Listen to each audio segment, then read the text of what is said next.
2002 की है। मैं रितेश अपने गांव का एकमात्र ऐसा लड़का था जिसके पढ़ाई लिखाई में नंबर हमेशा अच्छे आए, लेकिन सरकारी नौकरी मिलने में काफी वक्त लगा। आखिरकार एक जगह रेलवे में स्टेशन मास्टर की नौकरी मिली। लखनऊ और कानपुर के बीच एक छोटा सा स्टेशन है। बहाली होते ही मैं अपना बोरिया बिस्तर लेकर पहुंच गया और रिपोर्ट करके चार्ट संभाला।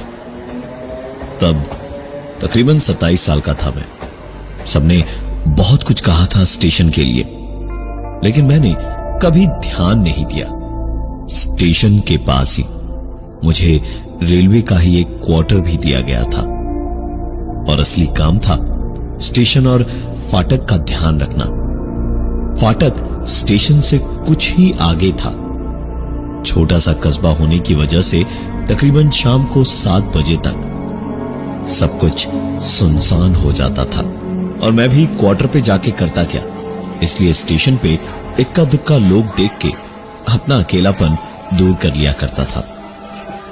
एक रात की बात है, सर्दियों का मौसम था। मैं आग जलाए हाथ तापता हुआ किनारे पर बैठा था। एक आखिरी ट्रेन आनी थी रात की। उसे हरी झंडी दिखाकर मुझे वापस चले जाना था, लेकिन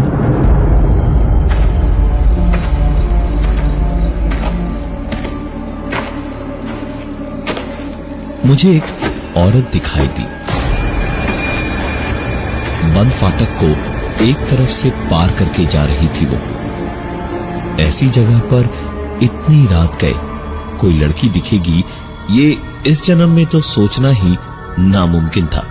लेकिन ये औरत रोज इसी वक्त फाटक पार करके कहीं तो जाती थी, पता नहीं कैसे। लेकिन मेरा भी ईमान एक पल को उस एक रात को डोल गया और मैं चिल्लाया, अरे कहां चली? बहुत सर्दी है, जरा हमसे भी मिलके जाओ कभी। उसके ठीक बाद जो हुआ मैं कभी नहीं भूल सकता। अंधेरे में कुछ समझ आया तो बस इतना कि वो रुकी, मेरी ओर पलटी और एक गिट्टियों में पड़ा हुआ पत्थर किसी गोली की तरह आकर मेरे सर पे लगा और मैं वहीं तुरंत बेहोश हो गया। फाटक पर ड्यूटी कर रहे राम कृपाल ने संभाल लिया उस रात मुझे, वरना नौकरी तो जाती ही। आखिरी ट्रेन जिसके लिए रुका हुआ था उसका भी एक्सीडेंट हो जाता। सवेरे आंख खुली तो अच्छा खासा दर्द तो सर में था ही, साथ में सर पे पट्टियां भी बंधी थी और दिमाग में गुस्सा जो भरा था वो अलग। बस रात होने का ही इंतजार था मुझे। बस रात हुई और मैं चुपचाप उस औरत के आने की राह देखने लगा। काफी देर तक एक ही जगह खड़े खड़े मेरा गुस्सा और बढ़ गया था। मच्छरों और कीड़ों ने मुझे परेशान कर रखा था, पर आखिरकार वो औरत मुझे दिखाई दी। मैं भी चिल्लाकर उसके पीछे दौड़ा। अरे रुक! पत्थर मार के सोचा छोड़ दूंगा। पत्थर मार के गई थी ना कल, आज तेरी खैर नहीं, आज तुझे छोड़ूंगा नहीं मैं। और मैं उसके पीछे दौड़ा। आज वो रुकी नहीं, रेल की पटरी पे ही दौड़ पड़ी। कुछ भी कहो लेकिन उसमें दम तो था। इतनी रात को रोज आती थी यहां, अंधेरे में कदमों की आहट के सहारे। मैं भी उसके पीछे पीछे भागा। आवाज से इतना तो समझ आ रहा था कि वो मुझसे कहीं तेज भाग रही थी। अपनी जान और इज्जत बचाने के लिए इंसान में ताकत आ ही जाती है। मैं पीछे पीछे भागते हुए अचानक से अंधेरे में लड़खड़ाया और बुरी तरह मुंह के बल गिर पड़ा। मैंने उठने की कोशिश की तो मेरी चीख निकल गई। बिल्कुल घुटने के बल गिरा था मैं। चेहरे पर भी गहरे घाव हो गए थे और सामने से ट्रेन आ रही थी। ये देखकर मैं उस पटरी से न उठ पा रहा था और न चीख कर राम कृपाल को बुला पा रहा था। अपना पूरा वजन ही सबसे बड़ा बोझ लग रहा था मुझे, जब अचानक पता नहीं जान बचाने की हिम्मत कहां से मुझ में आई। मेरी सांसें रोक पाई इससे पहले ही मैंने खुद ही को घसीटा और पटरी के किनारे रेंग कर जब गया तब तक वो ट्रेन निकल रही थी।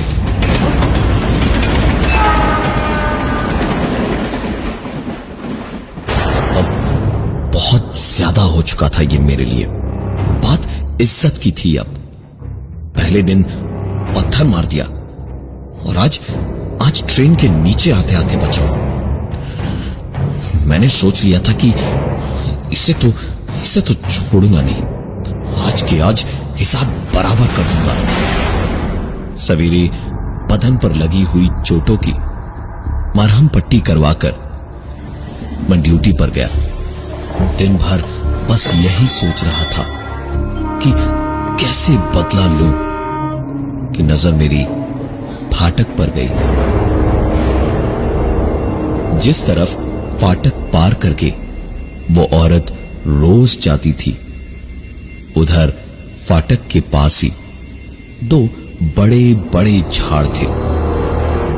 उन्हीं के पीछे छुप के किसी अजगर की तरह अपने शिकार के लिए घात लगाऊंगा और मौका मिलते ही उसे धार दबोचूंगा। सारा दिन बस यही सोचते सोचते बीत गया। एक एक पल ऐसे बीत रहा था जैसे सदियां बीत रही हो। रामकृपाल को गाड़ी को हरी झंडी दिखाने का काम सौंप के मैं चुपचाप झाड़ियों में छुप गया। उसके आने में बस कुछ ही मिनट बाकी थे। झाड़ के पीछे से ही मैंने देखा फाटक के दूसरी तरफ से आ रही थी। धीमे कदमों से रोज की तरह उसे आते हुए देखकर यकीन नहीं हो रहा था कि वो इतनी तेज दौड़कर मुझे कल रात चकमा दे गई। वो जैसे जैसे करीब आ रही थी, मेरी सांसें तेज हो रही थी। धड़कनें किसी नगाड़े की तरह बज रही थी। बस कुछ ही पल और बीते तो उसकी गर्दन मेरी मुट्ठी में होगी और माफी मांगेगी वो। यही सारी बातें मैं सोच रहा था जब पता नहीं अचानक कैसे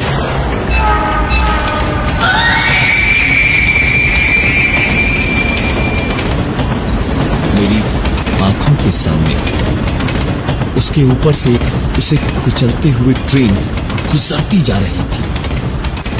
उस गुजरती ट्रेन की आवाज के साथ साथ उसके लिए मेरे दिल में सारी नफरत, सारा गुस्सा जैसे एक पल को मिट गया और शायद इंसानियत हावी हो गई मुझ पे।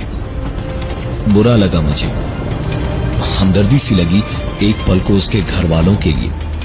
मैं कुछ भी करता लेकिन उसे जान से नहीं मार पाता। ट्रेन गुजरी और मैं भी झाड़ के पीछे से निकलने को हुआ तो मेरे कदम अपने आप रुक गए। वो अभी भी जिंदा थी। फाटक के इस पार अभी भी आ रही थी, पर सवाल सिर्फ एक था, जो भी मैंने देखा उसके बावजूद कैसे? मेरा गुस्सा, नफरत उसे जिंदा देख के सब जैसे मर के जी उठे थे। मैं झाड़ से निकल के उसके पास 2 ही कदम में पहुंच गया और दांत पीसते हुए मैंने कहा, क्या समझ रही थी? छोड़ दूंगा तुझे, अब तेरी खैर नहीं। मेरे इतना सब कहने, करने और सोचने के बदले में उसने सिर्फ अपना सर उठाया, मुझे एक नजर भर देखा और उसकी नजर में मैंने जो देखा उसने मेरी आंखों के सामने तुरंत ही अंधेरा सा कर डाला और मेरी आंख सुबह ही खुली। उसी झाड़ के पीछे पड़ा था मैं। बस एक वो दिन था और एक आज का दिन है। कभी दोबारा उसके पीछे नहीं गया मैं। तुमने आज ही ड्यूटी ज्वाइन की है, ये बात याद रखना। वो औरत रोज रात को यहां से निकलेगी, लेकिन उसके रास्ते में कभी मत आना। अब मैं चलता हूं। इतना कह के चार्ज विक्रम को सौंप के रितेश वहां से चलता बना। विक्रम कुर्सी पर बैठा इधर उधर थोड़ी सामने रखी फाइल्स देख रहा था कि तभी आप ही विक्रम सिंह हैं? ड्यूटी ज्वाइन करने आए हैं। मैं यहां का स्टेशन मास्टर हूं, अनिल चंद्रो। आइए, यहां 2-3 साइन करने होंगे आपको। विक्रम उस आदमी को हैरानी से देखता ही रह गया और फिर खुद को संभालते हुए उसने पूछा, अगर आप स्टेशन मास्टर हैं तो वो रितेश जी कौन है जिन्होंने मुझे चार्ज अभी अभी हैंडओवर किया? अनिल चंद्रो भौचक्के से विक्रम को देखते ही रह गए और बोले, आप जिनकी बात कर रहे हैं वो तो 2002 में यहां आए थे और ड्यूटी ज्वाइन करने के 3 दिन बाद ही एक हादसे में उनकी मौत हो गई थी। विक्रम ने जिंदगी में कभी नहीं सोचा था कुछ ऐसा उसके साथ भी हो सकता है। खैर, जो भी था उसके भले की ही बात कर रहा था। बस असली स्टेशन मास्टर अनिल चंद्रो जाते जाते विक्रम को एक बात पर ध्यान देने को कह गए। वो ये कि उन्होंने उसे रात 11 बजे के बाद टॉयलेट की ओर जाने से ही मना किया था। पहली रात थी आज। आखिरी ट्रेन अभी तक आ जानी चाहिए थी। नई नई नौकरी की बहाली थी। अब करता भी तो क्या? सारी मशीनों की समझ तो अभी तक पूरी तरह से थी नहीं उसे। सोचा पिछले स्टेशन पे फोन करके पूछ ले, वहां से तो आधा घंटा ही लगना है ट्रेन आने में। तो रेलवे लैंडलाइन का नंबर घुमाया और 2 ही रिंग में उधर से स्टेशन मास्टर ने फोन उठाया तो विक्रम ने ट्रेन मास्टर से ट्रेन के आने का टाइम पूछा। उन्होंने बताया कि ट्रेन तो लेट है, तकरीबन 3 घंटे देर से चल रही है। वहां पहुंचने में ही अभी 2.5 घंटे लगेंगे। तो विक्रम के स्टेशन आने में तो अभी बहुत टाइम है। विक्रम सारी बातें सुनकर फोन रखने ही वाला था जब उसे स्टेशन मास्टर की नहीं, एक दूसरी आवाज ने हल्की सी हंसी के साथ कहा,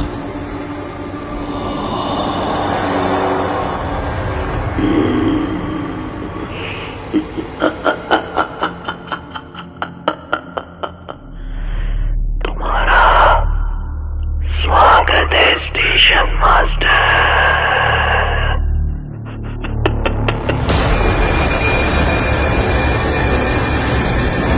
विक्रम ने तुरंत फोन उठाकर कहा, हेलो हेलो कौन, हेलो, अरे हेलो हेलो। विक्रम ने गुस्से से फोन पटक दिया। उसका ट्रेन की देर से आने की बात सुनकर उसका दिल ही खट्टा हो गया था। इतनी देर बैठे बैठे करता भी क्या। अपने कमरे से बाहर निकला तो देखा जहां तक नजर जा रही थी वहां तक कोहरा किसी चादर की तरह अपने अंदर सब कुछ समेटे हुए था। एक सिगरेट जलाकर उस कोहरे में जरा सा धुआं विक्रम ने और बढ़ा दिया।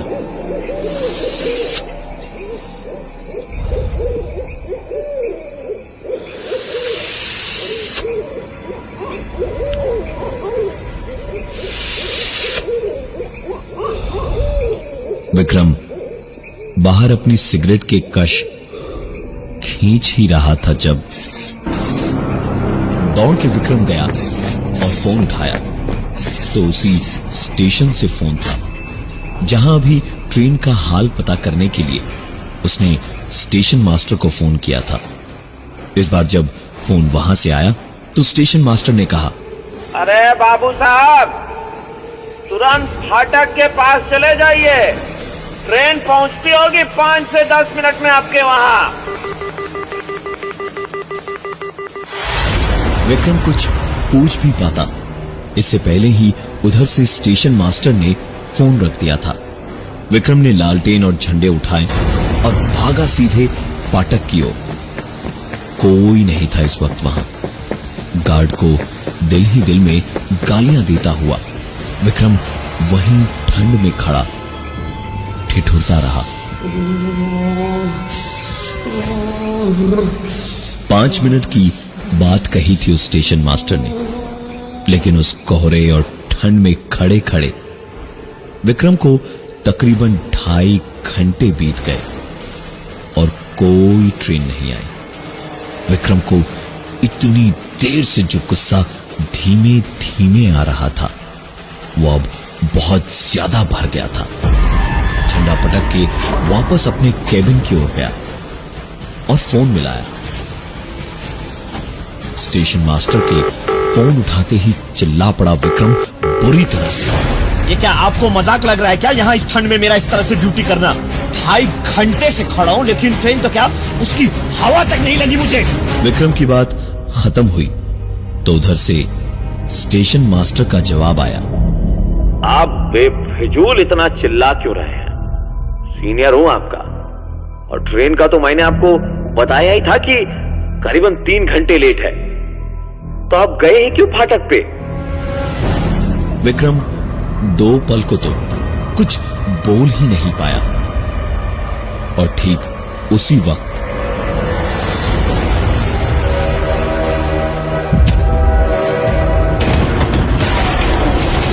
विक्रम तुरंत फोन रख के फाटक की ओर भागा, अपने झंडे उठाने और झंडे लेकर प्लेटफॉर्म के कोने तक ही आ पाया था और वहीं से ट्रेन को पास दिया।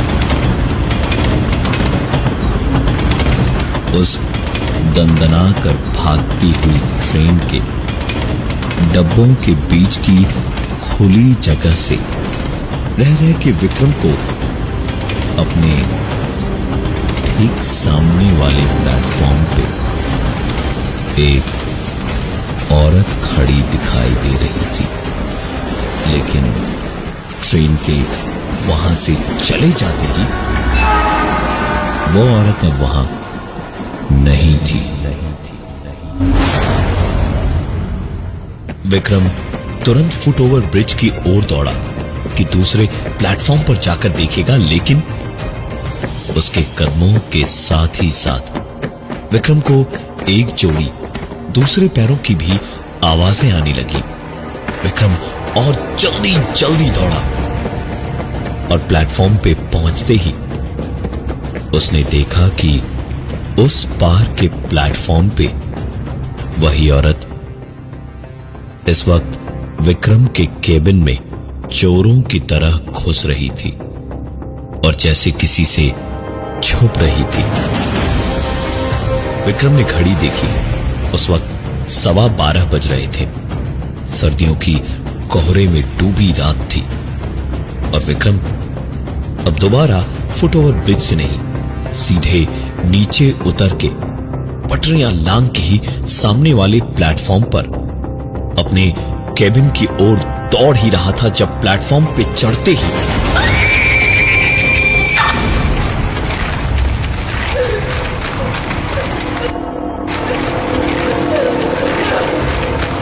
वो औरत जमीन पर ऐसे घिसती हुई चली जा रही थी जैसे कोई उसे घसीट कर ले जा रहा है। विक्रम को यह देख के किसी लोहे की ईंट की तरह खुद को भारी होता महसूस हो रहा था। हिलना डुलना नामुमकिन सा लग रहा था। वो लड़की विक्रम की आंखों के सामने से घिसकती हुई सीधे टॉयलेट की ओर गई और फिर दरवाजा जोर से बंद होने की आवाज आई और लड़की की चीखें किसी बंद कमरे से आने लगी। विक्रम ने अपनी सारी हिम्मत और ताकत बटोरी और सीधा उसी ओर दौड़ा और वहां पहुंचते ही जोर जोर से दरवाजा खटखटाता हुआ चिल्लाने लगा, छोड़ दो लड़की को, छोड़ दो लड़की को, छोड़ो नहीं तो छोड़ो उसे, वरना अच्छा नहीं होगा। मैं कह रहा हूं छोड़ो, छोड़ो लड़की को।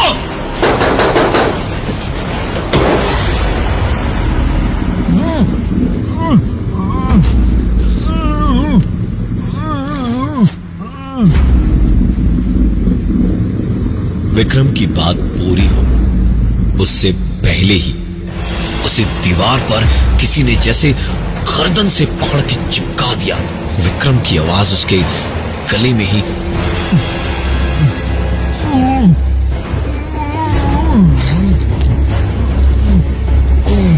अटक के रह गई। विक्रम हिल भी नहीं पा रहा था और चीखें उस लड़की की गूंजे जा रही थी। अंदर हैवानियत का कैसा अजीब खेल चल रहा था कि उस लड़की के सिवाय कोई दिखाई ही नहीं दिया, लेकिन फिर भी वो इस कदर चीख रही थी जिससे पत्थर भी पिघल जाता। अचानक तभी दरवाजा जोर की आवाज के साथ खुला और वो लड़की रोती हुई बाहर आई और भागती हुई पटरियों की ओर चली गई और एक भयानक सी भारी लेकिन दबी आवाज ने विक्रम के कानों में भूंकते हुए कहा,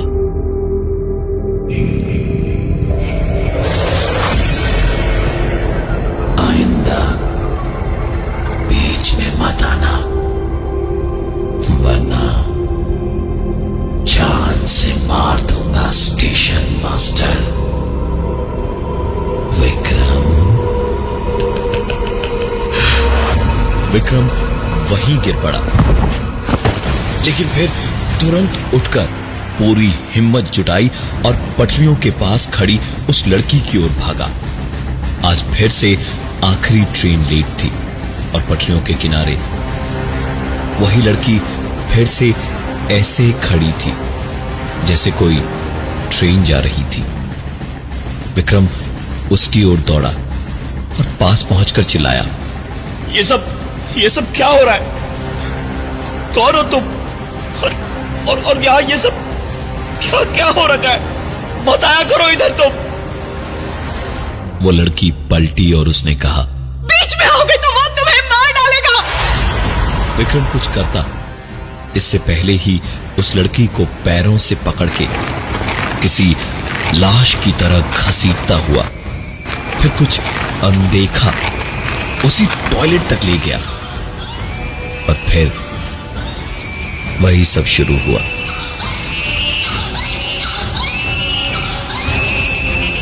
विक्रम ने सोच लिया था कि मैं इसे रोक कर रहूंगा।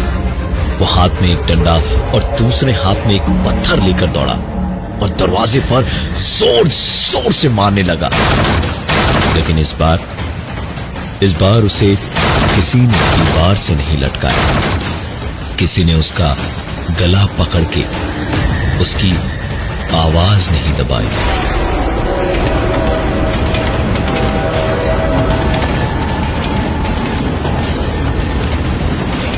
जो विक्रम को ही मारते मारते प्लेटफॉर्म के आखिर तक ले गया।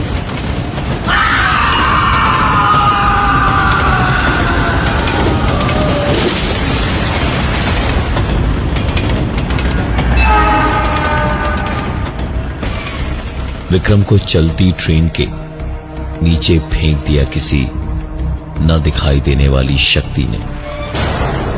विक्रम के पहले जो स्टेशन मास्टर थे, अनिल चंद्रो, उन्होंने भी हर रात चीखें सुनी, लेकिन पहली बार उन्हें भी मना किए जाने के बाद वो कभी उसे रोकने नहीं गए और इसीलिए जिंदा रहे। ये वही टॉयलेट था जहां गांव की इस लड़की को घसीटकर रितेश ने हैवानियत का खेल खेला था और इसी लड़की ने रितेश को आखिरी ट्रेन के नीचे फेंककर रितेश की मौत से अपना बदला तो पूरा किया, पर उसे क्या पता था कि इसके बाद वो जहां कहीं भी होगी उसे घसीट कर रोज रितेश की आत्मा यहीं ले आएगी। विक्रम की मौत के बाद अगले स्टेशन मास्टर की वहां बहाली हो चुकी है। ज्वाइनिंग बस कल की है। वो स्टेशन मास्टर आप तो नहीं।